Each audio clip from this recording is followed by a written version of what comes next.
Some of the most powerful items in Torchlight Infinite don't drop, they're crafted. But when you're choosing a crafting project, the base is really important. So what should you use to min-max your character's endgame potential? Well, to start with, what is a base? Usually, when someone refers to a crafting base, they're talking about a normal or magic item that's item level 85, and generally is the version of an item that requires level 61 or 66, as those have the best stats. And some bases, like this Long Night Sorcerer's Crown, add absolutely insane amounts of damage to builds like Moto Charge Calling, or even the more traditional Moto Order Calling setups. These bases are normal because crafting costs increase with the more modifiers that you have on the item, or occasionally they're magic, since you can often get a rare mod, such as those rolled by Ruling or Technique Embers, as a single affix on an item, thus saving you a lot of cost because you don't have to craft it later. However, there's one other type of crafting base, and those require level 76. They're some of the most powerful items in Torchlight Infinite, and offer a variety of unique effects that you can't get elsewhere. But what are these powerful items? Where do you get them, and why does it matter? Well, hopefully by the end of this video, you'll have at least some answers to your questions. Though be warned, once you know these exist, you might be surprised at the number of cool builds that you want to integrate them into. So I guess if after seeing this video, you're suddenly possessed with a will to reroll immediately, let me know down in the comments what it is and leave a like, cause I might be showcasing some of these in future builds as well. So to begin, where do you get them? They come from the 3 trial mechanics: the Trial of War, Trial of Might, Trial of Hunting, and Trial of Machines. These can also be denoted by their cards. So for example, the Trial of Machines is the Tolerant card. The Goddess of Hunting, or Trial of Hunting, is the Clever card. The Trial of Might, tied to the God of Might, is the Relentless card. And the Trial of War, tied to the God of War, is the Brave card. If you want to get any of these bases, you'll want to be running trials within your Netherrealm encounters. Now luckily, trials are really rewarding, so this shouldn't be too much of an issue. Personally, I like God of Machines and Goddess of Hunting the most. God of Machines is great because it gives massive amounts of rewards. Then Goddess of Hunting is great because all I have to do, cut.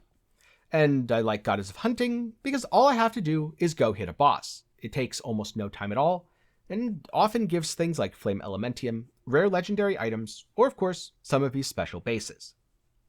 If you're going to specialize into 1 or 2 of the gods, I do suggest collecting and leveling up as many of the cards as you can. So for example, if you want to specialize in God of Machines, I would run Tolerant, Gentle, and Sincere. Tolerant and Sincere significantly buff the loot that you get from Trial of Machines, whereas Gentle reduces the loot, but makes Trial of Machines much more likely to appear within your encounters. This is important because the compass to force Trial of Machines costs around 7 Flame Elementium as of the recording of this video. So every time you hit Gentle, just think of yourself as saving 28 FE. And yes, usually God of Machines is rewarding enough that is honestly a fair price. On the other hand, if you're using Goddess of Hunting, Clever, Perception, and Cautious all stack together really well. Clever gives you a chance to gain extra buffs while fighting the boss. Perception gives a chance to replicate legendary bosses, making the encounter quite interesting, but also more rewarding. And Cautious almost guarantees a trial, again at the cost of overall loot. So maybe have a little caution when using that last one. I'll leave it up to you to decide down in the comments if that pun was or wasn't intended. But now that you've fought those trials, what are some of the awesome rewards that you get, including the special bases I keep rambling on about? If you look in the trade house, you'll see the special bases right here. They're going to be some of the first options due to having the highest level requirement. Because there's 2 for every single item type, I'm not going to go through all of them here. Instead, I'm just going to highlight some of my favorites, or the ones that I personally find most interesting. Feel free to spend some time looking through the trade house yourself and coming to your own conclusions on which is best suited for your build. For example, I really like the Long Night Sorcerer's Mask. This gives +1 spell skill level at the cost of -1 maximum focus blessing stacks, which is a pretty major downside.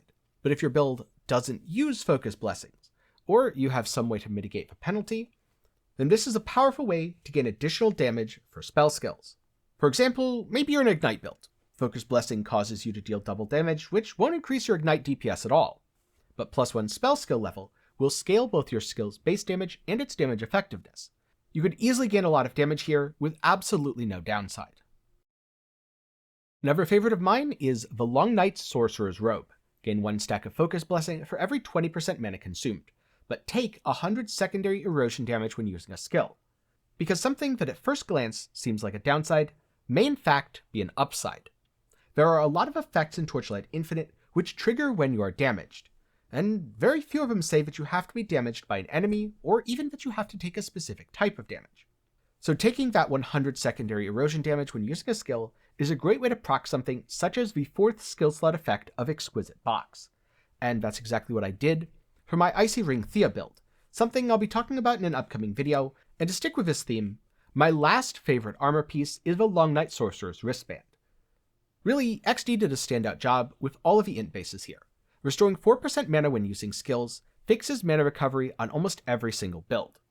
Plus, if you're playing some sort of mana stacking archetype, recovering 4% of your mana could allow you to sustain even higher mana costs for much greater damage. Now moving on, let's take a look at some of the more interesting weapons. The first of which is something that I was very sad couldn't actually drop last season, the Devout Wand. Minus 40% additional cast speed, plus 70 to 80% chance to be triggered an additional time when using main spell skills. I know that sounded like a nonsensical mouthful, but to break things down, you'll cast a lot slower. However, your main skill has a 70 to 80% chance to be triggered an additional time when used. So if you pair this with Surging Inspiration and use 2 of them, well, all of a sudden, 1 cast could become 3. Though that minus 80% additional cast speed will feel really awkward, so you might want to try to combine other effects to work around it or only use 1 of them. Another really cool weapon is the Origin Iron Staff. Cannot deal physical damage. Adds 2 to 3 fire, cold, and lightning damage to attacks per 10 levels. If you're level 100, this is 20 to 30 cold, fire, and lightning, which is an absolutely massive amount of base elemental damage. What can you do with that? Honestly, I have no idea, but it's very cool and I'm glad it exists. Hopefully someone will find a use in the future and let me know down in the comments. Then next up we have the Glory Kite Shield. 1% life restored on block. Block greatly reduces the damage you take, especially with high block ratio. So if you're blocking damage and taking very little from the hit itself, once you restore 1% of your life, or 1% of your energy shield with the Twilight Square Shield version, you can often heal from enemy damage. Being able to heal from enemy damage not only makes you feel super tanky, but it means you don't have to worry too much. Though if there's bad stuff on the ground, well, stand in it anyway. That's not damage, it's another source of healing. Now, the one exception to what I mentioned before, at least in terms of drop sources, are the trinkets, because they don't come from the trials. Instead, they come from the End of Confusion known as the Traveler. These are as follows. God's Grace Belt, which gives drop quantity. Loot's good, so I probably don't need to explain this one. The Lunar Corona Amulet, +1 minion skill level, great for minion builds, except most minion builds use Warden's Breastpin. Sunlight Amulet, with 16 to 20% skill radius. If you want to have a big AoE, maybe go a little faster, definitely consider this. Or Prisoner's Ring for 28 to 35% critical strike damage, which if you're a crit build means big numbers go bigger.